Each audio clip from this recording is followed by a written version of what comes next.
Well, today on That's Classic, we have someone that is coming back that has been on the show a couple of times, but every time it's been fantastic and the response has been terrific. I love having him back, and he's got huge news. He finally has put together his book. It's going to be coming out. I have been privileged enough to have gotten a chance to see an early version of this, and it's fantastic. I don't just say that, it is sincerely great. And I can't wait to talk about it. Who else do we have here but Dean Butler, who played Almanzo on Little House on the Prairie? How are you, Dean? Well, John, what a wind up, man. Thank you very much. Very nice. It's nice to be back with you. You have a very upbeat style in the way that your energy is very upbeat and positive. So it's nice to talk to you. Oh, I appreciate that. I really do. It's sincere. I always get excited when I get a chance to do this, but I really did. I loved your book. I loved, just for everyone out there. I mean, Dean is raw in this book. I mean, he really is. And I liked how you kind of really opened yourself up. I mean, on so many personal levels, and especially with like the history of your family, and then the introduction too. I mean, how good did that feel, by the way, to have Melissa and Alison write the foreword on your book? Yeah, I know. When I reached out to both of them, I mean, there was really they were my number one choices given what the overarching topic of the book is. So to reach out to both of them and have them both agree to do it meant a lot to me. I mean, I spend a lot of time with Alison doing events, and Alison is one of the most open, gracious people, and she just finds a way to do things. For Melissa to have said yes, as crazy busy as her life is with all the things she's doing with Modern Prairie and carrying on with her career and all the things that she's got going, I was very touched that she agreed to do this. And we didn't have it when we were working together all those years ago. We did not have the easiest relationship. Mhm. So the fact that after 40 years, uh, we can actually have a real relationship now, and be friends and have it be a comfortable thing. That's very meaningful to me because it's, in terms of a professional relationship, it's a very significant relationship in my life. So I was very glad and very happy that both of them agreed to say yes. But it was really I I don't want to say I was quite surprised, but I was a little surprised when she said yes. I was prepared to have her say, I just don't have time to do this. So sorry, but she did it, and she did it right on the schedule we needed her to do it on, which was very I appreciate it a lot. Yeah, yeah, it was pretty darn cool. I was in there, from the get-go, just off of that. The other thing that I found really interesting is you start off this book is about Dean Butler and your life and what you've gone through, but you start off with like the real Almanzo Wilder, you know, and I thought that was really interesting. And I almost feel like there's you form like a blending, a connection between the two of you in the book, and it's sincere. It's not like BS. Like, I think I had this. You have that background with your family. Did you find that kind of interesting to take a look at that as you were doing this?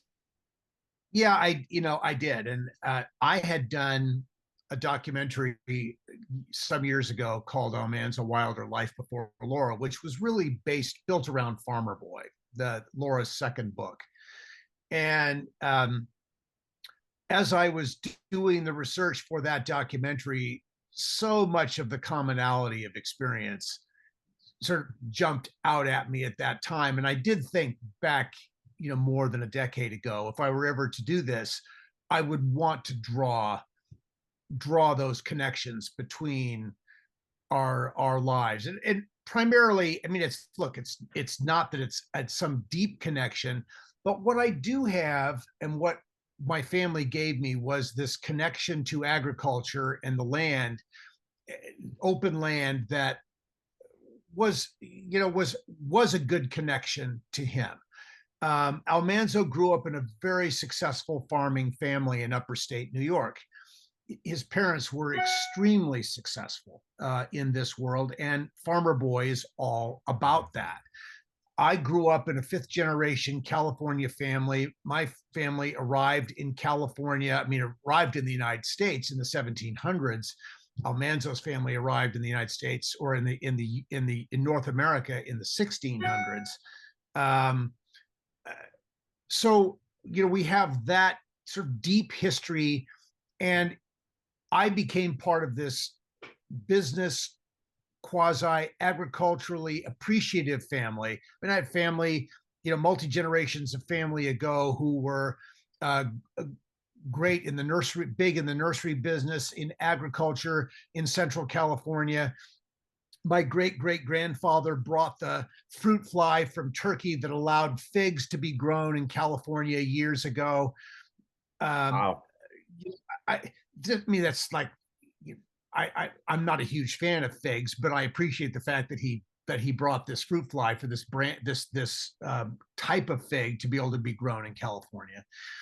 I thought that was interesting, but it was really sort of the appreciation of the land, John, and growing up around horses and in an environment where there was no electricity and no running hot water. And as a family, we did our chores together to keep the family ranch neat and clean during the days, and we cooked together and washed dishes together and played games together, parcheesi and dominoes and cards at night, and read by coal oil lamp at night on the family ranch as I was growing up. Now, this is like, I was born in 1956. It was, relative. And at home, at our family home, obviously we had all the conveniences, but it was really cool in the summer times to grow up in this environment, always surrounded by multiple generations of my family, where we were living this much simpler, intentional life, where you had to get up in the morning and do things to make the day work out. And I think that is a huge part of the commonality between me, my life, my upbringing, and Almanzo's life, is that he lived this life in a much deeper sense than I did, where as a farmer, as a person living on the land, you have to step into each day. No, you do step into each day knowing that you have to accomplish certain things each day in order for your life to work out, tonight, tomorrow, next week, next month, 6 months from now. And that's very powerful. And as much as there's a simple clarity in that life where you have to do things. In the life that we live today, we have so many options for what we're able to do. We can spontaneously decide to go on a trip. We can decide, I want to eat Italian tonight, and there's a restaurant down the street where you can go, or relatively close by. We can all get whatever we want. We can get in the car and drive 50 miles, 100 miles, whatever it is. That life during those years was not like that. And I had a taste of that as a young boy, which, when I was able to step into the Little House world, was very comfortable for me. Mm-hmm. It was understood, and it wasn't that it was written that way. It wasn't that Michael wrote scenes about that, but there was just something sort of deep inside where I understood had some sense of what this life was, that we were portraying on the program. And that was useful. And it made me feel, it connected me to the material in a way that I might not have been connected otherwise. Oh, without a doubt. I think what's so interesting is, I remember from our other interviews how you walked in and there's Michael Landon. He's got the whole Hollywood thing, the tan, the sunglasses, the boots, all that stuff. Yeah. But talk about like sensing that in you. I'm like reading your book and I'm thinking, oh my God, talk about genius. You did a great job acting, no doubt about that, but you innately have it in you. It's just there. You are that guy. And that's pretty cool that he picked up on that. It's interesting it is sort of a fascinating look at what when you're when you're an actor, when you're anything, when you walk into a room to meet people, it speaks to the fact that all of us, no matter what we do in our lives, we carry the totality of our life in the door with us. Mhm. It's the way our posture, it's the clothes we've chosen to wear, it's the way we say hello to people, there are a lot of things that instantly place us in the world, whether Mhm. we don't have to explain any of it. I've said this before, and John, maybe we talked about this before, but I really, through the years know that it's true, or have come to believe that it's true, that casting decisions, hiring decisions, um, are largely made in about 8 seconds when someone walks in the door Yeah. for the first time. And you may not know anything about them factually, but you know something about them intuitively, instantly. You may be wrong, but your impressions our first impressions are very powerful for us, and we make decisions about people based on that first 8 seconds that we're spending time with them. Oh yeah. And it, other things may come to light. You may learn different things, but it's hard to change that first impression because we take it in so powerfully. We trust what we think about people for the most part. Mhm. So I think it is sort of fascinating that coming in the door to meet Susan Sukman and meet Michael Landon later, that he might have picked up on something organically about me that was right for this. And I was not thinking that way at all. And it just goes to show it really doesn't matter what you're thinking about it. Mhm. You bring these things in the door with you, whether you are conscious of it, pointing to it or not. It's all there.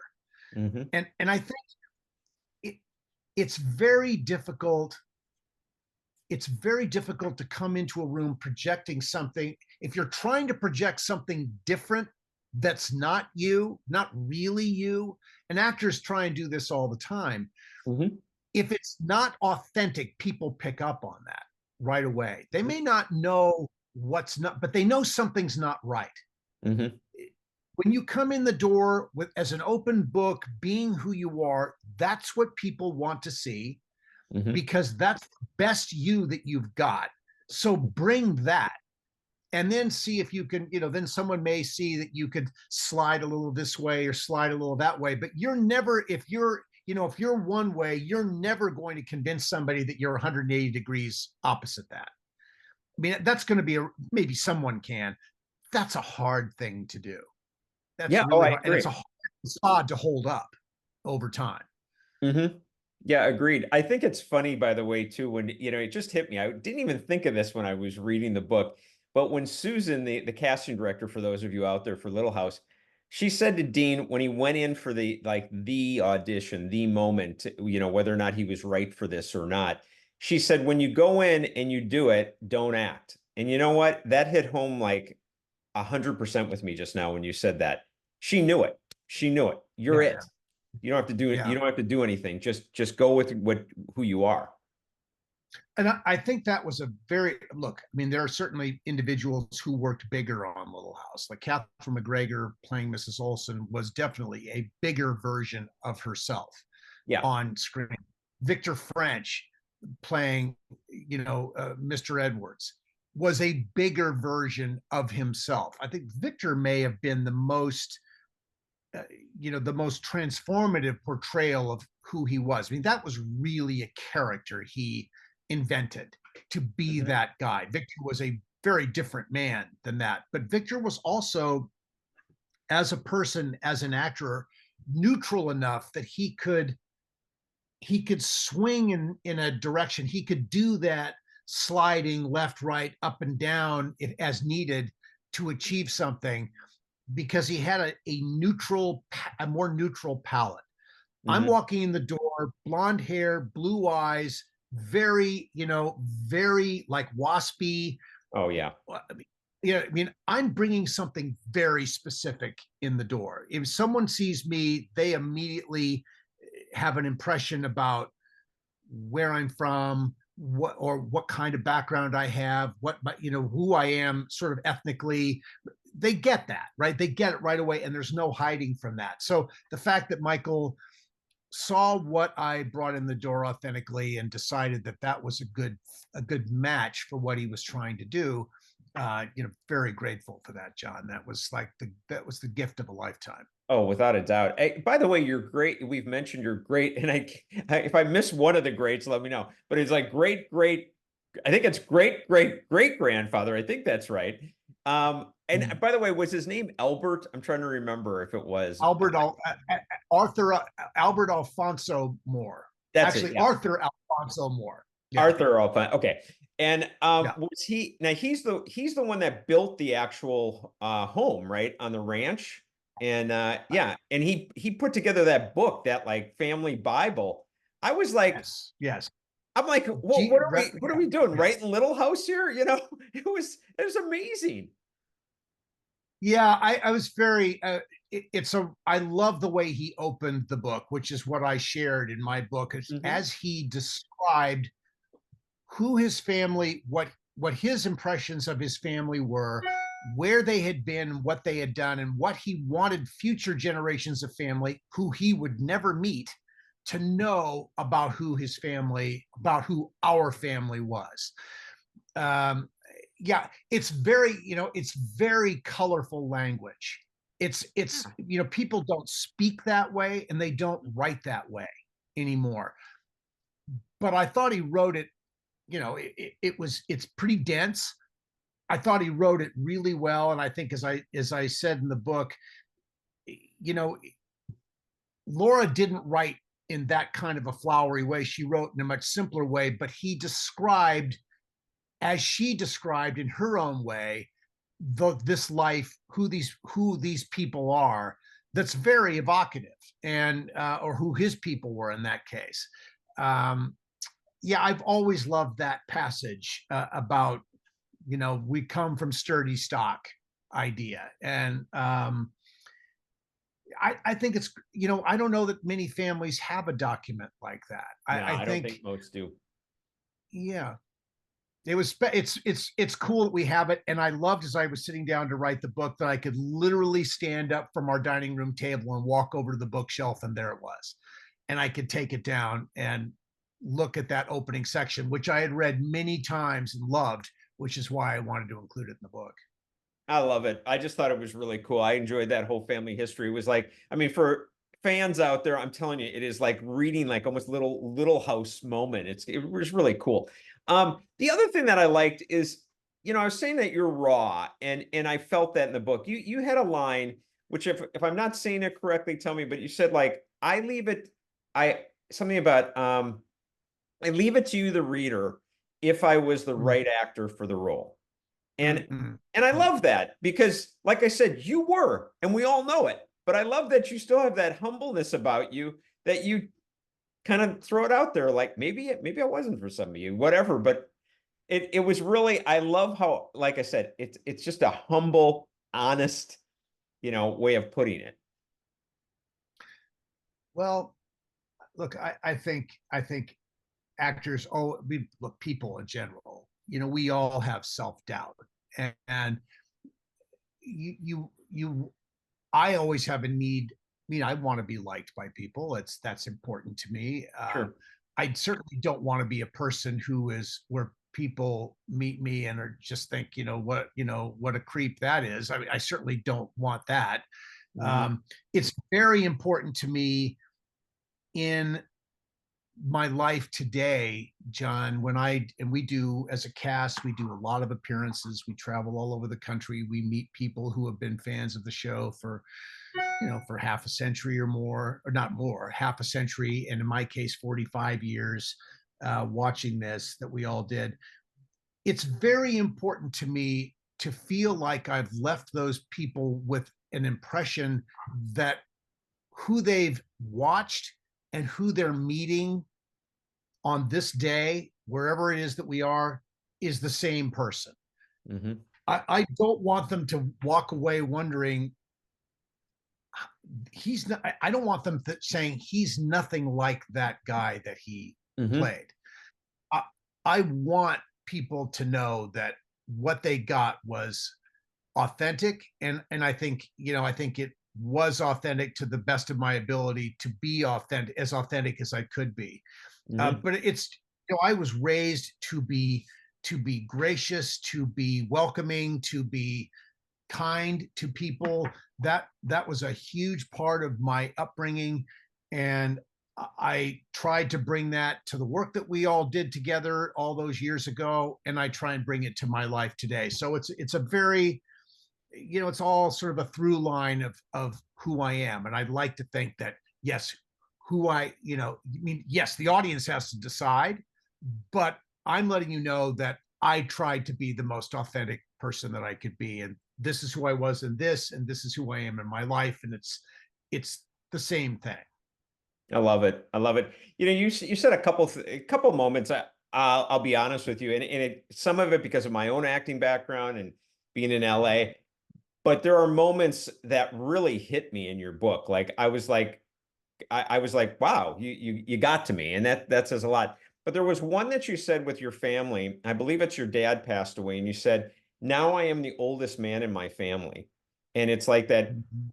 And I know what that's like because I having lost my own father, it is weird how suddenly it's like, oh, and you're at the top of the ladder now. That kind of feeling. Um, what did you feel when your dad passed? Because I don't want to give everything away from the book. There was obviously a little bit of a strained relationship with you and your dad. How did you feel when that actually happened?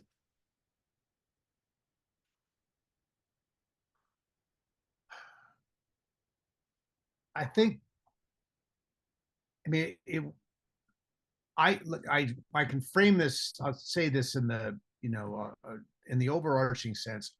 I know that my father loved me and cared about me. There was, there was no question that he was rooting for me always and wanted me to succeed and enjoyed the successes that I had, and I think ached for the disappointments that I had. Um, my when you talk about a strain, it's really feeling like I didn't really have a chance to really feel like I knew my father really well, because he was so protected because of the experiences that he'd had in his early years. And we all carry these things generation to generation to generation. I mean, anybody who thinks they can, can escape their upbringing or make it go away or take on another kind of upbringing. I mean, maybe someone can do that, but most of us, we are going to carry, we're going to carry that stuff with us. I mean, my father was, he had a lot of bravado about him at times, but he was a very insecure guy in a lot of ways, and he always needed to prove himself. I think, you know, if I wish he, it selfishly, I wished he had been more confident of himself so that he could have shared that confidence with me. Hmm. But in his insecurity, it gave me insecurity. Hmm. Because that's the way he occurred in the world. My father lived by, he had this, like, everything was about elbow grease, and he had a statue that he loved Hmm. from a sculptor that he bought. It was called and I didn't write about this specifically in the book, but the statue was called Anasazi, and what it was a man, and it was so perfect for him. It was a sculpture, a bronze sculpture of a sheer cliff, straight up and down cliff, with a guy clinging to this cliff, grappling his way up the side of this cliff. And you Wow. just like hanging on for dear life Hmm. is what you feel, as that's what the artist wants you to get from this. That was my father. he was clinging for dear life to, and he did really well in his life. And he was a very successful, guy, but I don't think he ever really trusted it. And I don't know that he ever felt comfortable in his own skin. Mhm. And that had the effect of making me not so comfortable in my own skin. And it shaped me, it shaped me politically. It shaped me, it shaped who I needed to be in the world. If he was a certain way, I needed to be that way too. And this is a story that, a lot of sons and fathers have. I mean, Sure. to have his love and his acceptance, I needed to be what he was. Mhm. There wasn't room for me. And look, he never would have thrown me out. He never would have disowned. It wasn't anything like that. In retrospect, I know he was never going to force me to be a particular way, but it was so important to me to have his acceptance Mhm. as a young man, as a boy, as a young man. And to feel like I would disappoint him in some way, like that's such a contrast with my mother. And I did say this in the book. There is nothing I could do in my life where my mother would not love me. And I know Mhm. that. I know Mhm. that deep down in my core. There is nothing that could destroy that relationship. Yep. I think that's probably true with my father too, but I didn't know that. Mhm. That wasn't integral to who I was. I didn't have that faith that I couldn't wreck that relationship. So it had to be handled very carefully. And I think that relationship has colored the way, shaped the way I have approached work with mentors, Michael Landon, Mhm. throughout my life. A need to be accepted and a fear that I could do something to blow that. Mhm. Um, and I tried to write about that honestly. And I wanted to make the point that, and I did write about this. I mean, I saw how my father's mother could reduce him to be absolute jello by the way she talked to him. Now, Mhm. he didn't do that to us, but I saw how he could be completely unnerved by his interactions with his mother. Mhm. That was that was uncomfortable for a son to see his father completely annihilated by his mother. Yep. And to see what that did to him, how fragile was he Mhm. inside? And so could I somehow, by some action that I could take, hurt him, destroy him, damage him, have him turn away from me? I mean, that's just like as a son, as a child of somebody, that's a very fearful thing. No one wants to be in that position. So I loved my father, but I was very careful with my father. And I don't know that I could really be who I am while he was alive because I, I couldn't challenge him. I couldn't do that thing that people talk about fathers and sons needing to do. At some point, you have to be able to say to your father, all these things you've told me, Dad, I'm not doing that. Mhm. I'm doing this. At some point, you want to be able to do that. And that's a good thing. Mhm. I could never do that with my father while he was alive. It Mhm. just, so I never had that break moment with my father, but it was, well, I'm giving you much more than you were looking for here, John. I am always But looking for thank as you. much as you want to give, Dean, and I love that. So please don't worry about that. Well, anyway, so but that's really at the core of it. So my dad was a good man, but I was always a little insecure with him because I felt like he was fundamentally insecure with himself. Mhm. So I had to be careful with him. That's sort of the bottom line. Whereas with my mother, that was just not the case at all. Yeah, I get it, and I think it's awesome that you share it because believe me, there's plenty of other people out there going through the same thing. So I love that.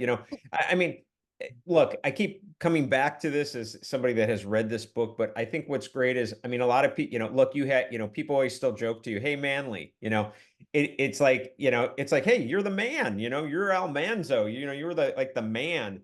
And I think what's nice is it's not that you're not, and you're not a great man, but it's that you show the humility in the book of who you are, who Dean Butler is, and not just relying on this, like, I was this like really cool, guy on TV. And I love that. So anyway, Well, John, I don't think I was ever a cool guy on TV. I don't think there was anything cool about, Almanzo was not a cool guy. I mean, who are the cool guys in our, in the young guys in our television life as kids? I mean, who were those oh, people? I mean, okay, it was, it was not the, not the Fonz. I was right. not, I mean, who the ultimate cool guy. I was much more Richie Cunningham Yeah. than the Fonz, and Ron Howard, there's Ron Howard, I think, would never have positioned himself as being a cool guy. Mm-mm. Um, Tom Hanks has more cool guy in him than Ron Howard has, but Tom Hanks doesn't position himself as a cool guy either. He can play a cool guy, Right. sort of a comedically cool guy, but Right. I feel like he's a very earnest person as well. Wonderfully funny, as is Ron Howard. I mean, those two guys archetypally, I feel like I'm, much more in sync with that kind of a person. I'm just trying to think of like, who are the Oh, really. I go back to a lot of like, there was a show called Then Who do Came you think of? Bronson that the guy was on the Okay. motorcycle, and I picture him like, Yes. that kind of thing. Right. Michael Parks. That's Michael correct. Parks. That's exactly right. Yeah. Yeah. Yeah. Yeah. But Yeah. but it Yeah. is No, I mean, I have no access to that. No access to that. you, That is not who I am in any way, shape, or form. well, Um, or like a Lorenzo Lamas kind of right, person. I right. mean, so Lamas and I grew up in a similar kind of background, although his parents were, stars Oh yeah. and all that. But he projects into the world in a very different way Mhm. than I do. And there are there are so many others. I think of William R. Moses, Billy Moses, who Oh God. you know you know we grew up very near each other. I don't know William R. socially really at all. We used to do a lot of events together. There was something, he could play darker, brooding Mhm. more than I ever did. I'm really, as an actor, I'm really sort of this open book that, Yeah, yeah. it's like, yeah, But yeah. that's your thing. By the way, on a whole nother angle that blew me away, I thought I had done a lot of research, and especially with Little House and Michael Landon. I didn't know the story that you put in the book, that literally, I am not kidding. My eyes were like watering. It really hurt. Is Michael Landon he comes out, he's at USC. He's got this hair, and literally the USC guys, and I can't remember with what, if they were a team or whatever, but they hold him down. Members of the football team is the way the story Yeah, tell goes. that story, because I'm telling you, I literally, it made me so, I was just so affected by that, because I hate to say it, I could relate, not on the shaving of the head, but I had that too, where in grade school and they piled on. Anyway, please, if you would. That's interesting, Michael. And I obviously I tell a whole section of the story where I felt like I was a bullied kid. You're sharing that you have a little of that too. Definitely. Michael felt like a bullied kid as he was growing up. He came to you, Michael, it growing up in Collingswood, New Jersey, had become like the number one high school javelin thrower in America. Amazing. And he'd been given an athletic scholarship to USC to come and throw track. It's come and throw the javelin at USC. But he also had this thing, and he told me the story on the stage. And I don't know. I mean, how a guy gets where Samson in the Bible gets his strength from his hair, and I think it's the Samson is a Bible No, I story, think right? so. I mean, I think so. I think it is. I am not a biblical person at all. I'm not So either, but I think you're yeah, right. but it's anyways, he gets his strength, his, legendary character Samson gets his strength from his hair, and he believed that. I mean, Michael really believed that. And Michael was not a big guy. I mean, Michael was maybe 5'8", 5'9", 125 pounds soaking wet when 140 pounds coming out of, I mean, he was a little guy. Wow. But with this tremendous ability to throw the javelin. At USC, and he grew his hair long because he believed that's where his strength was, and members of the football team, and that was sort of the butch, the butch era in college sports, where everyone had the crew cut. Yep. And so the football team didn't like that, here's this kid with this long hair, and they tracked him down, pinned him down, and cut his hair off. And I think it just sort of destroyed him emotionally to the point where he believed his strength was gone, and he started to, I mean, look, he was the same athlete, but he didn't believe it anymore. And he started to overthrow and eventually overwork his arm, and eventually threw out his arm. And whether it was a shoulder injury, a tendon injury in his arm, whatever it was, he lost his college scholarship to USC. And Michael thought when he came, he thought Michael's deal when he came to USC was, I'm going to come to USC. I'm going to be a great college javelin thrower. I'm going to go to the Olympics. I'm going to join the Army, and then I'll see what happens then. That was his era. That's what he grew up thinking he was going to do. When his arm was thrown out, USC, when the javelin throwing disappeared, USC, which they can't do today, but in those years, the school could reverse the scholarship. So they took the scholarship away from him, and he needed to figure out what he was going to do. And he ends up in a acting audition. He's working in a warehouse, and someone he's working with is, auditioning at a studio. And the guy asks Michael to read a character in the scene, and they go and do the scene, and Michael just read exceptionally well. The guy he was reading with didn't get any action from that meeting, but Michael did. And there was this connective moment for him when he was able to cry in the audition. And Michael's always had the ability to cry easily. And it was what he came to was that he had discovered, or he had access to emotions that he could get out of his system that he couldn't do in his life, but that he could do when he was pretending to be somebody else. Wow. And that was the beginning for him. And then, then obviously Michael goes on to become this iconic television superstar, and one of the great creators in the history of the medium.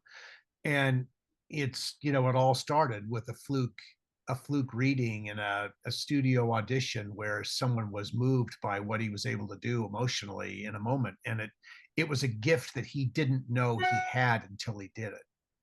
And that I guess what that should tell us, I mean, there are many things it could tell us, but I think one of the things it could tell us is don't be afraid of, if an opportunity comes and it intrigues you, take a shot at it, because you just never know what can happen. You may not become a television icon or a media icon because of it, but you might discover something in yourself by taking a chance in an area that you wouldn't have known before.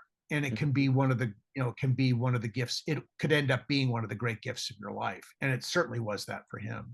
Yeah.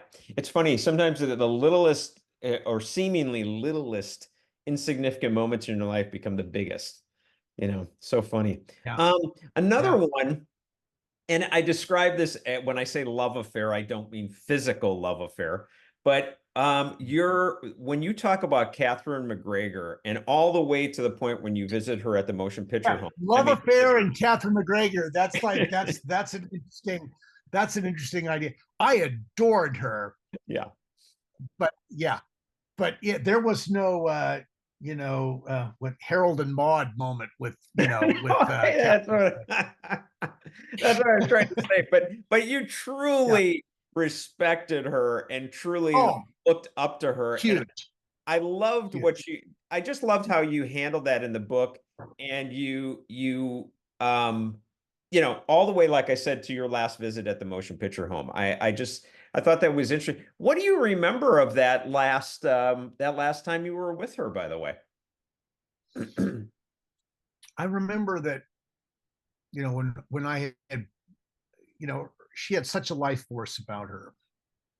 And when I first went to see her in the motion picture home, she had already, well, actually not first, by the time she moved into long-term care. So she Mhm. first gone to the motion picture home, feisty and, full of all the opinions and, attitudes that she had, this, really feisty woman. And she, um, when she moved from her apartment at the motion picture home to long-term care, which is a ward where you're really being watched much more closely. You're Yeah. no longer living independently. The first time I went and saw her, it took it took a few minutes for her to remember me, to know who I was, which was a big switch Yeah. because we spoke regularly throughout the years. And um, I remember when she came to my cabaret act that I did, and I didn't write about this in the book, but I did a cabaret act, and I invited her to come, and she started making comments from the from the seats, and like she would like interrupt I was, you have this thing all laid out, and how you're running the cabaret. And she started interrupting me and it was funny. It was very funny. It got a lot Yeah. of nice laughs. But I did have to say to her, Catherine, this is my act, not yours. You need to be quiet back there while I do this. And she laughed, and we went on. But so it took a few minutes till years later now. It takes a few minutes for her to get to know that we're talking together. Initially, it's a little hazy, Yeah. but I tell her stories and then so she knows me. The last time I saw her, there was no there was no road into her memory. Oh. Uh, Oh. you know, she was physically very diminished. Mm. Um, she still was feisty as hell. I mean, that she was when I remember when I tried to sort of cajole her, and there was a moment where she got very childlike and sweet. It was like a strategy. She got childlike and sweet, and then it got very dark. I mean, that sweetness became a rage, and she screamed at me, "Get out of here." And it wasn't her anymore. Yeah, It sure. wasn't. I mean, it was it was dark rage, anger that came out of her when she yelled at me. And I knew that, there was no way in anymore. And Catherine and I were there together, and I, I said, okay, I understand. And I excused myself and left, and I did not see her again after that. And she passed several months later. But it was jarring, but it was also the path that she was on too. I mean, she was, heavily in dementia.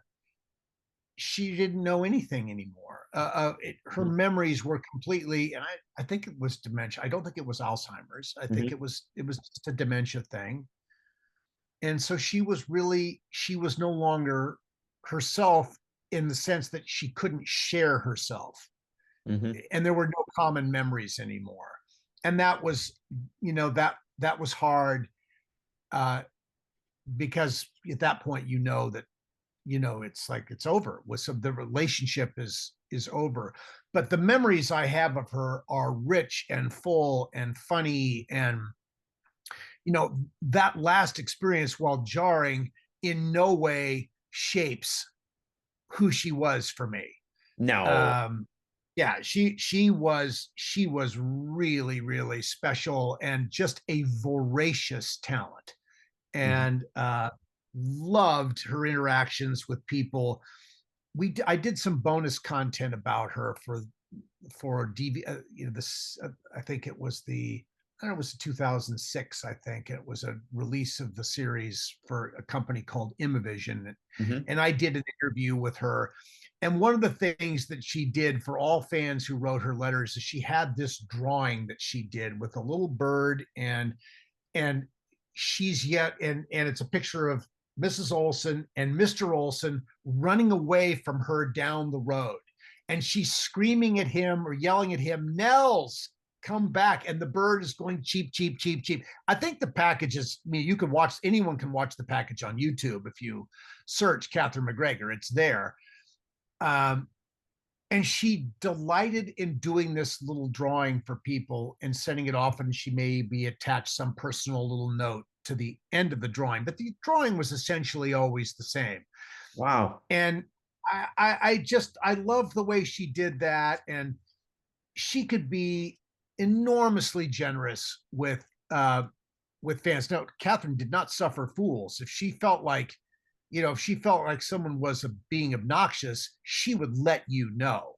There was no, she was not going to put up with any nonsense from anybody.